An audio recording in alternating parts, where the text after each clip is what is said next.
al obstruirse la luz del bronquio, totalmente, entonces todo el tejido pulmonar distal ya no va a oxigenarse. Entonces todos esos alveolos se van a colapsar. ¿De acuerdo? Entonces, se clasifica de acuerdo al mecanismo fisiopatológico. Básicamente son dos. O la obstrucción, o la afectancia es obstructiva, obstructiva, ¿qué es eso? Que el problema está dentro de la luz del bronquio. O no es obstructiva. El problema no representa un problema que bloquee la luz del bronquio. O es obstructiva en otras palabras, o no es obstructiva. ¿Ya? Entonces, no olvidar este punto. Otra clasificación es el calibre del bronquio. Puede ser un calibre fino, un calibre intermedio y un calibre gran calibre. Por ejemplo, un bronquio principal, un bronquio derecho o izquierdo. ¿Ya? Entonces, no olvidar esa clasificación. ¿De acuerdo?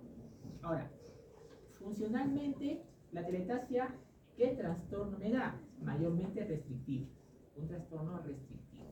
Bueno, no confundir. Una cosa es mecánicamente obstrucción.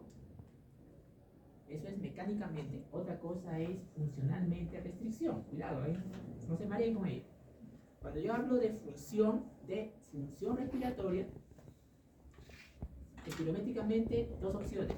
O es obstructivo, asma, EPOX, o es restrictivo. ¿Ya? Funcionalmente. Otra cosa es que la telestasia se clasifica como obstructivo en la luz del bronquio o no obstructivo. ¿Ya? No confundir. Entonces, aquí está la clasificación que les recomiendo, ¿no? Clasificación de telestasia obstructiva, es decir, que hay una anoxa dentro de la luz del bronquio, o no obstructiva. ¿Ya? Obstructiva, por ejemplo, un tumor en la luz del bronquio. O una secreción, por ejemplo, moco seco, tapón de moco seco. O un coágulo. La sangre se coaguló y obstruye el bronquio dentro de la luz. ¿De acuerdo? Por supuesto, un cuerpo extraño. O sea, un cuerpo extraño, ¿no?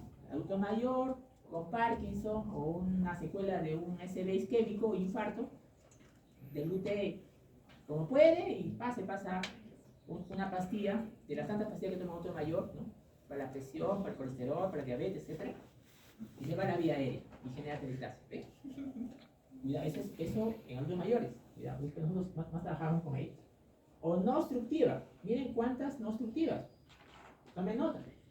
Compresiva, pasiva, adhesiva, cicatrizante, reemplazo, aceleración, redonda y hipoplasia. ¡Wow! Ustedes me preguntan, doctor, pero de todas esas verdes, ¿cuál es la que más vemos? Vamos a ver, una por una. Y van a ver que no es muy frecuente. Lo vemos en el caso por caso. Compresiva. Una lesión ocupante de espacio como un tumor periférico o una bulla. Bulla es una cavidad de bordes muy definidos, ¿ya? Que comprime el pulmón adyacente. Es decir, una bulla, por ejemplo, ¿no? Dos ejemplos que vemos. Una es los EPOCs, tipo enfisema. Tienen bulas. Y esas bulas son como unas burbujas de bordes, de paredes bien definidas. Y como está presente esa burbuja, esa bula, ocupa un espacio. Y al ocupar el espacio, pues, hace que el pulmón adyacente se repliegue. Se llama atelectasia compresiva. Otro ejemplo. En la pandemia COVID. El COVID genera bula, ¿no? Y hemos tenido casos de pacientes, acá felizmente en el hospital regional hemos tenido el tomógrafo Guerrero, el tomógrafo, a todos los pacientes COVID que se internaban todos a tomografía, ¿no? Y algunos tenían bulas, las bulas generadas por el SARS-2, y ocupaban un espacio, y ese espacio le ganaban al pulmón adyacente y el pulmón adyacente se replegaba, o sea, atelectasia compresiva. Pasiva, eso es lo que más vemos, pasiva. Y con los grupos, algunos que han tratado conmigo, hemos visto atelectasia pasiva. Es decir, un derrame pleural o un neumotórax, ¿no? Al ocupar espacio el derrame pleural o el neumotórax, el pulmón adyacente se repliega. Entonces, hace una atelectasia pasiva a la presencia de derrame pleural. Vemos eso más en derrame pleural. Adhesiva. No lo veo en mi piso porque yo no soy UCI, pero en UCI sí vemos. El paciente es con shock. El shock, el paciente intubado, expresión mecánica, está desmejorado, nos está dando batalla a la infección, ¿no? Y la hipoperfusión, la hipoxemia, consume surfactante. Comienzan los alvéolos a colapsarse adhesivamente. ¿Por falta de surfactante? No, por consumo. Si van a ser pediatras, si un bebé nace pues prematuro a las 22 semanas, hemos hecho en la primera clase, para que el bebé pueda sus pulmoncitos gritar y respirar en nuestra caótica vida, ¿no? Porque estaba feliz en el vientre materno, tiene que estar pues con el surfactante pues, ¿no? Completo pues, ¿no? Y eso ocurre en la semana 36, 37. Cuidado, prematuro es hasta 36.6 días, 37 ya es altero, ¿no? Entonces, adhesiva es cuando falta surfactante, sea porque no lo produjo, porque es prematuro, y en nuestro caso, yo trabajo en adultos en UCI, es porque lo consume la hipoperfusión, lo consume la hipoxemia, ¿ya? Lo vemos en shock sépticos, ¿ya? Sí. ¿Y eso qué va a pasar? Lo dijimos en la primera clase, el surfactante evita que el alvéolo se colapse, o sea, se cierre, porque es una sustancia tensoactiva, lo mencionamos, revisen las diapositivas. Cicatricial, o sea, una tetrada cicatricial, ¿cómo? Una fibrosis, o sea, una fibrosis por lo que sea, fibrosis pulmonar por tabaco, fibrosis por una tuberculosis extensa, entonces, o por una radioterapia, ¿no? Pacientes que tienen tumores que requieren radioterapia, entonces eso hace que se cicatrice el pulmón y eso hace que el pulmón distal se colapse, ¿no? Por una presencia cicatricial adyacente. Ese es por reemplazo, también lo vemos. ¿Qué es eso de reemplazo? Es cuando se mete el cáncer, inunda el alvéolo células malignas. O sea, se mete. ¿Cómo se va a meter una célula negra? Se mete. ¿Y en qué tumor? En los adenocarcinomas. ¿Pero qué tipo? Mucinosos. ¿Qué más? Invasivos. O sea, en los adenocarcinomas mucinosos invasivos, ¿no? La célula maligna, por siembra lepídica. ¿Cómo siembra lepídica? O sea, que parece mariposa. O sea, cuando uno ve en la histología, esa siembra se ve como mariposa. Por eso, lepídico es mariposa, ¿no? Pues siembra como forma mariposa, siembra lepídica. El adenocarcinoma se mete a los alvéolos. Entonces uno escucha crepitantes y le da antibióticos, porque piensa en una condición exudativa, pero el paciente no mejora. Entonces uno lleva a otras pruebas y sabe que ese es el problema, ¿no? Massey le llama síndrome de condensación productiva. Un término que ya no usamos mucho, por ejemplo en la gente, la última edición 2021 que les he compartido, ya no está, ¿no? Esta condensación exudativa, esta atelectasia que estamos estudiando, ¿no? Pero esta de acá está en Massey, ¿no? Recuerda, el reemplazo es inundación de células malignas en los alvéolos. Entonces ya el alvéolo está lleno de células malignas, atelectasia. Aceleración, bueno, siempre los aéreos, o sea, por arriba, ¿no? Lotos de combate, atelectasia por aceleración, ¿no? La redonda, poco frecuente, rara, esa sí no vemos mucho. Un pulmón atrapado en asbesto. Nuestro país todavía sigue siendo un país en el cual, por la minería informal, porque no hay mucho control sanitario, entran materiales de construcción que tienen asbesto. En el parque automotriz, tengan cuidado con el asbesto. El asbesto es cancerígeno. Y nuestro país no podemos ir como Suecia, ¿no? Como Suiza, que estamos libres de asbesto, falso, ¿no? Hay mucha minería informal. Entonces tengan cuidado con el asbesto, porque puede generar neumonía redonda, con un pulmón atrapado con atelectasia redonda. Y por placa, este es muy común y fugaz, por mala ventilación. No es detectable fácilmente. A ver, de lo que hemos visto en la práctica con los grupos que rotan con nosotros, ¿qué es lo que más ves en RESPI? La compresiva, la pasiva, la adhesiva en UCI. La cicatricial y la de reemplazo. Esa es lo que más vemos. ¿Ya? Y de todas estas, ¿cuál es la que va? La pasiva es la que más vemos. ¿Ya? Entonces, la clasificación no olvidar. Este es también de un libro español que es el CTO, ¿no? Constructiva, y acá abajo lo pone ya desglosado la no obstructiva, ¿no? Compresiva, pasiva, adhesiva y cicatrizante, ¿no? También lo comparto, ¿no? Pero la clasificación, digamos, más estructurada, les recomiendo por la inteligencia de estructurar conocimiento, es obstructiva, no obstructiva, ¿no? En cambio, este libro, tengan cuidado con los libros, lo mete todo así como un paquete, ¿no? ¿Sí, no? Entonces uno ve, estas no son obstructivas. Los síntomas dependen del calibre del bronquio obstruido. Hemos tenido de todos los calibres en esta telectasia, ¿no? Entonces, no olvidar eso. ¿Qué es lo que no falta? Me puede decir, doctor, ¿qué es lo que no falta, no? Lo que no falta es dolor torácico. La telectasia duele. Dolor torácico acompaña acá. Sea pequeña, mediana o gran bronquio. Duele. ¿Puede haber fiebre? Sí, puede haber fiebre. La telectasia genera fiebre, ¿ya? Claro, si el paciente tiene un bronquio principal, nos ha pasado varias veces, ¿no? Un tumor o un coágulo de hemoptisis obstruye el bronquio principal. El paciente está pues cianótico, disneico, con distrés, ¿no? Claro. Entonces vamos a revisar las 3 atelectasias por calibre de bronquio. Pequeño, mediano o grande. ¿Ya? Atelectasia lobar de un lóbulo, ¿no? Este es el IPA.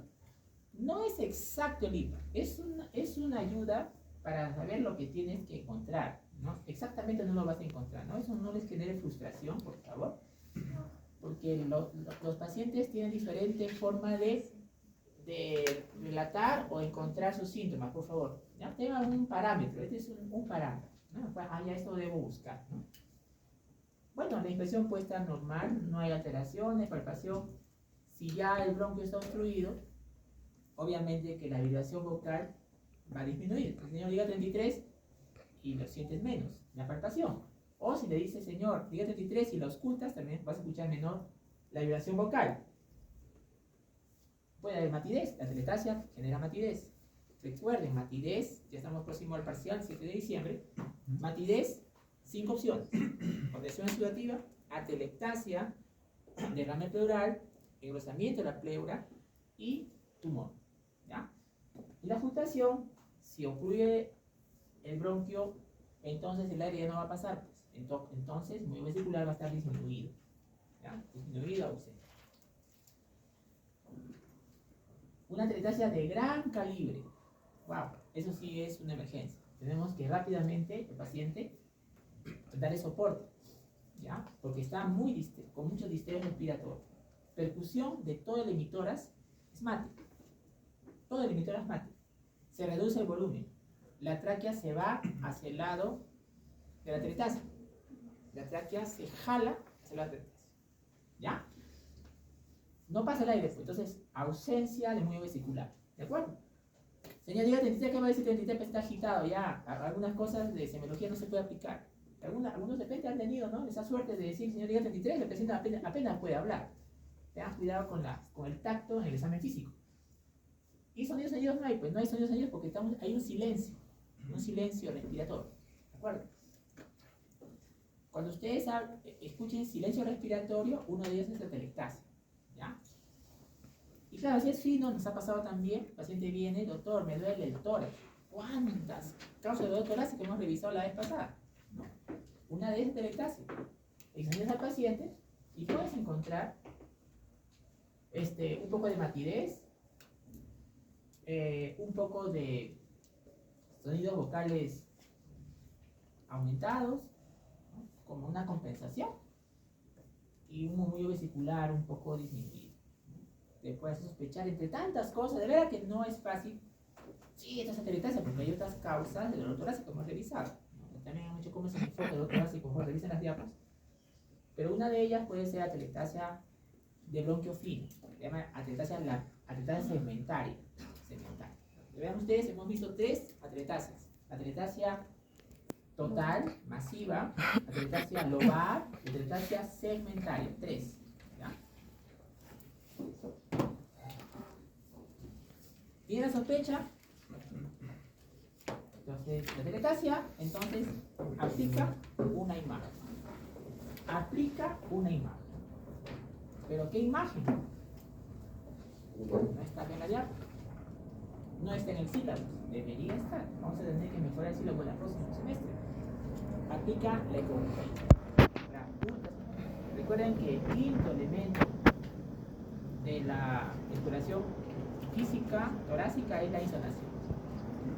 La ecografía de detecto teletasia. ¿Por qué estoy en el sílabo? Porque no tenemos en el hospital a la mano, pues, ¿no? Pero debería estar. Hace 10 años estamos haciendo. En el hospital no tenemos, pero se está haciendo. ¿Ya? No hay ecografía, entonces una radiografía de ojos. Vas a ver una radiopacidad homogénea, sin broncograma aéreo. Porque si fuera teletasia, si fuera condensación, una radiopacidad con broncograma aéreo sería una posición exudativa. Pero si es una radiopacidad homogénea que dibuja un segmento, un lóbulo o todo el pulmón, es posiblemente teletasia. ¿Ya? Y dependiendo de la magnitud de la teletasia, el mediastino va a ser traccionado al lugar de teletasia. O sea, traccionado al lugar enfermo de teletasia. La tomografía es categórica. Radiopacidad, un gris que tiende a claro, que tiende a blanco, homogéneo. Sin broncograma aéreo. ¿Ya? ¿En qué ventana? Mediastino. Acá de UpToDate les traigo, miren, radiopacidad homogénea. Acá en la lateral, una radiopacidad homogénea que dibuja un segmento. Y en la ventana mediastínica, una hiperdensidad homogénea. Entonces, no es difícil demostrar con las imágenes la teletasia. El mensaje semiológico es sospechar. ¿Ya? Dolor torácico, dentro de todas las causas del dolor torácico, y van a ver la clasificación que se menciona. ¿Ya? Pasamos rápidamente porque nos gana el tiempo. Tenemos 1 hora por semana. Antes tenía 2 horas, pero ahora tengo 1 hora. Entonces mis tiempos van a tener que un poco, ¿no? Condensarse porque son temas muy grandes. ¿Y cuándo acabamos? Síndrome cavitario es parte de los síndromes de condensación, los síndromes parenquimatosos. Obviamente, este síndrome es más imagenológico. Pero ¿cómo te acercas? ¿Me puedo acercar con semiología? Por supuesto que sí, al síndrome cavitario. Pero la definición es imagenológica. ¿Y cómo me acerco? Vamos a ver, ¿no? Entonces, el diagnóstico, desafío. Antecedentes, síntomas, signos te pueden acercar. Recuerden que los diagnósticos son posibles, probables o definitivos. Y hay diagnósticos presuntivos, diagnósticos de sospecha, y hay diagnósticos de alta sospecha clínica. Entonces, recuerden esto. Pero la definición de síndrome cavitario es imagenológico. ¿Ya? Esto es de Massey, ¿no? ¿Cómo se categoriza síndromes cavitarios? Inflamatorios, o sea, inflamación, por ejemplo, la vasculitis. Antes se llamaba Wegener, ahora se llama poliangitis con granulomatosis. Se llama ahora, cambian los términos, pero antes se llamaba Wegener. Neoplasias, por el cáncer pulmonar, genera cavitación. ¿Por qué genera cavitación el cáncer pulmonar? Porque la desorbitante proliferación de células malignas no se acompaña de la irrigación restrictiva. Entonces las células malignas que comienzan a generarse, como no les acompaña una irrigación, entonces se mueren, se necrosan y se cavitan. Una explicación. Infecciosas. Por ejemplo, una condensación exudativa se complica, hemos visto varios casos, con derrame pleural, empiema o con necrotizante y luego le viene el absceso, o sea, una bolsa de pus. Complicación de una condensación exudativa. Tuberculosis, hongos, parásitos. O las bulas, ¿no? Que son unas cavidades llenas de aire o una pared. Vamos a ver este tipo de caso clínico, ¿ya? Para que sea el mensaje de la lección más claro. Pero antes, cultura general. Síndrome cavitario, cavidad, cavidad tiene dos partes. Tiene el contenido y el continente, que es la pared. Entonces, por el contenido y por la pared de la cavidad, puedes reconocer cuál es. Puedes reconocer cuál es. ¿Y qué cavidades debemos recordar en el curso? 5 principalmente, ¿ya? Hasta 6 diríamos. ¿Cuáles son? Caverna, quiste, absceso, bula, panalización. ¿De acuerdo? ¿De acuerdo? Falta una, que hemos visto ya. Bronquitáceo. 6. Esas 6 deben ser de mensaje, ¿ya? Y algunas de ellas vamos a ver en estos casos. A ver, un caso 1. Vamos a ver reconocimiento de guión, ¿ya? Paciente joven refiere tos seca de más de 3 semanas con expectoración hemoctoica.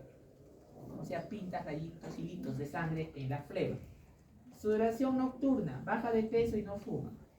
Antecedente, vivir en zona endémica de TBC. Yo soy de Lima. ¿En Lima dónde es? Barrios Altos, La Victoria, La Parada, San Juan de Urigancho. Acá en el Cusco es la Convención y Santiago, acá en nuestra ciudad, ¿no?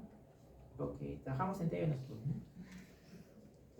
¿no? Son zonas que sabemos porque tenemos casos, porque preguntamos de dónde vienes, ¿no? Entonces sabemos que a nivel de Cusco, como departamento, la Convención es zona de sospecha de TB, ¿ya? Entonces, con este cuadro, ¿qué síndrome plantearías? Con este cuadro clínico. ¿Ya? ¿Qué síndrome plantearías con este cuadro? Entonces, como le decía el grupo en la mañana que me tocó conmigo hoy día, tú puedes sacar el diagnóstico de antecedentes, de anamnesis, de examen físico que acá no lo han puesto, o de las imágenes, o exámenes auxiliares. Y acá te dan una placa del paciente. Y acá se ve una cavidad de bordes gruesos, irregulares, en el vértice superior derecho. Y también patrón intersticial. Esta cavidad superior, por la característica de la pared gruesa, irregular, se llama caverna. Caverna. ¿Cómo sabe que usted es caverna? Por la característica de la pared. ¿Algo más? Por la ubicación. En este caso, tuberculosis mayormente afecta el vértice pulmonar. ¿Por qué afecta el vértice pulmonar? Por aireación y también por el drenaje linfático que no es muy eficiente. O sea, a la TB en inmunocompetentes afecta más los vértices. Cuando el paciente no tiene competencia inmune, por ejemplo, un paciente VIH positivo, estadio SIDA, no hay patrón, puede estar en cualquier lado. Afecta el vértice en inmunocompetentes, ¿ya?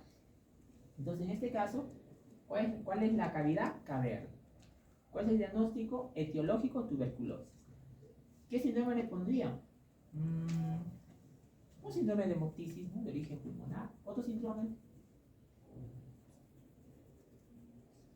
Un síndrome cavitario pulmonar. ¿Pero cuál es cavidad? Caverna. Otro. Vamos. Otro caso. Paciente varón hoy presenta tos y temperatura blanquecina salobre. Salobre que es entre salados, ¿no?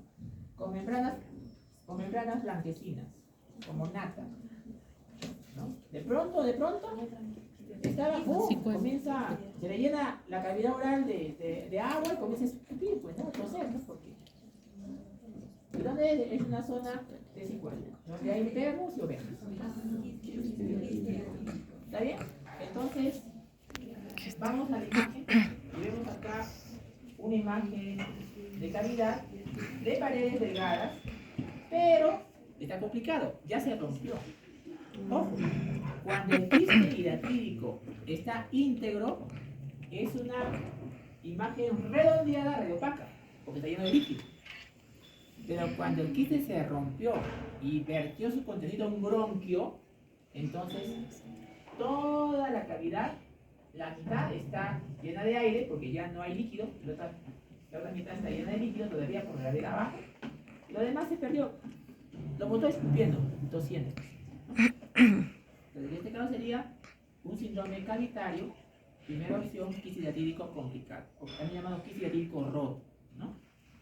¿Ya? otra cavidad.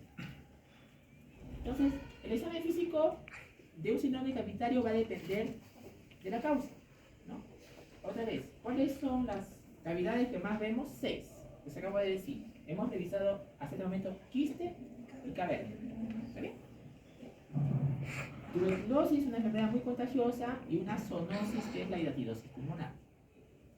Entonces, este IPA es muy injusto, porque va a depender de qué, de la magnitud de la cavidad y de qué tipo de cavidad sea. O sea, es un IPA muy apretado, nada específico, pero nos recomiendan siempre valorar el IPA, ¿no? Entonces, en la inspección, bueno, si es un tuberculoso avanzado, pues va a estar un tórax tísico, un tórax, ¿no? Le llama paralítico, ¿no? Es importante tener presente eso. En la palpación va a depender también de la causa, puede estar disminuida. En la percusión, a veces lo diferimos si hay hemoptisis. ¿Por qué difiere la percusión a hemoptisis? Porque al golpeteo del tórax le puede generar tos y hemoptisis. Y recuerden que la mano del médico de ustedes conforta, consuela, no genera en el paciente un disconfort, ¿no? Por esa razón, a veces lo diferimos. En la auscultación, huevo circular disminuido, ¿no? Soplo paritario. ¿Por qué? Creo que les mencioné, ¿no? ¿Por qué no intensificas buscar soplo cavitario en tu servicio? Porque yo tengo pacientes con tuberculosis.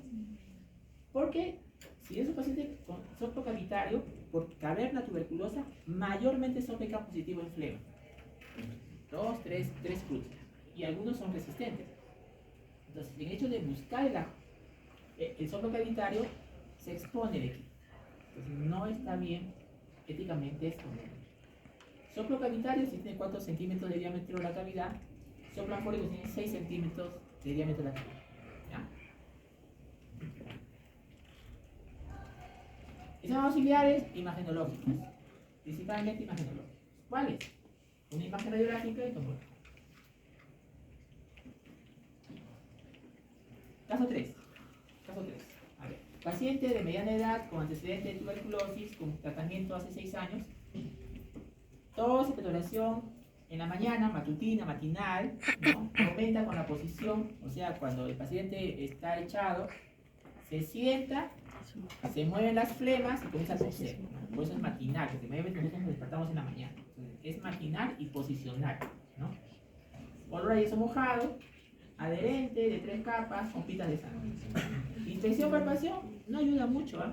En general, en nuestros pacientes con este síndrome no ayuda mucho. Ocultación, muscular, paz en ambos hemisferios. A veces encontramos un poco de roncante, a veces no. ¿Qué sospecha? ¿Está bien? Entra al parcial, este parcial que viene. Entonces, ¿qué vas a ver en la placa de tórax? Vas a ver el famoso riel de tranvía. ¿Qué es el riel de tranvía? Bueno, es la pared del bronquio engrosado. Y no solamente engrosado, sino separado un poco. Porque no se debe ver. Normalmente no se debe ver, pero como está ectásico o dilatado la luz del bronquio, entonces, y la pared engrosada, se ve esa famosa riel de tranvía. ¿Ya? Bronquiectasis. Síndrome de bronquiectasis. Un caso más. Paciente alcohólico. Recuerden que la primera enfermedad psiquiátrica de nuestro país, Perú, es alcoholismo. Entonces, no les sea ajeno ver en sus guardias, cuando sean internos, estudiantes de medicina, este problema social. Que hace 3 semanas ha dormido en la vía pública post ingesta de bebidas alcohólicas. Presenta tos, exploración marrón fétida. Ojo, marrón. Fiebre, escalofrío, dolor en punta de costal. Infección, fascia neumónica. ¿Cómo es la fascia neumónica? Fascia roja con herpes labial. ¿Todos los pacientes lo tienen? No, solo 10%. O sea, de 10 pacientes con condición oxidativa, uno puede tener la fascia neumónica. Fascia roja por la fiebre y herpes labial. ¿Y por qué le da herpes labial al paciente? Por inmunidad disminuida. Porque aún así el herpes labial es recurrente y aparece cuando uno baja la defensa. Palpación, presión disminuida en el pulmón derecho. Percusión, matidez. Ya hemos hablado de matidez hace un rato. ¿Qué es matidez? Ocultación, palpitantes, ya te dice condensación exudativa al menos, ¿no? Petroiloquia, condensación exudativa también. Entonces, vas a la imagen, hemos hablado, condensación es imagen. Y en la imagen vas a ver acá una cavidad de bordes gruesos, pero miren la ubicación. Y la imagen hidroaérea. Aire, perdón. Y líquido abajo. ¿Por qué está abajo el líquido? Por la gravedad. Por la gravedad. Y está cerca a los segmentos de aspiración. Hemos estudiado en la primera clase de que hay segmentos que se afectan por broncoaspiración. También ese día les mencionaba que esos segmentos se afectan según la posición del paciente, decúbito dorsal, lateral, sentado, parado. Y yo me refiero porque mayormente vemos cuando están hinchados, decúbito dorsal. ¿Cuáles son los segmentos de aspiración? 3 segmentos. ¿Cuáles son? Segmento posterior lóbulo superior derecho, segmento superior del lóbulo inferior derecho y segmento superior lóbulo inferior izquierdo. Entonces, por esa razón nosotros más vemos absceso pulmonar en esta zona iliar, que afecta al segmento superior del lóbulo inferior, en este caso derecho. Se broncoaspiró el paciente alcoholizado cuando estaba en decúbito dorsal, ¿no? ¿Cómo se llama esto? Un síndrome cavitario. Tenemos una condición exudativa complicada con un síndrome cavitario tipo de la... Muy bien. Entonces, hasta ahí vamos a ver los síndromes cavitarios.